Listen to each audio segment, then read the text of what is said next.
Евангелие паводле Мацвея. Езус накіраваўся ў землі Тыра і Сідона.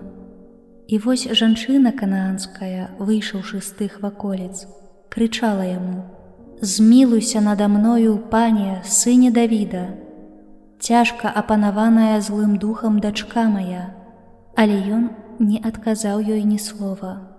Вучні яго, падышоўшы, прасілі яго: «Адпусці яе, бо яна крычыць услед за намі». Ён жа адказаў: «Я пасланы толькі да загінуўшых авечак з дому Ізраэля». Яна ж, падышоўшы, пакланілася яму і сказала: «Пане, памажы мне». Ён жа сказаў у адказ: «Нядобра забраць хлеб у дзяцей і кінуць шчанятам». Яна адказала: «Так, пане, але і шчаняты ядуць крошкі, якія падаюць са стала гаспадароў іхніх». Тады Езус сказаў ёй у адказ: «О, жанчына, вялікая вера твая, няхай станецца табе, як жадаеш». І з гэтага моманту дачка яе стала здаровай.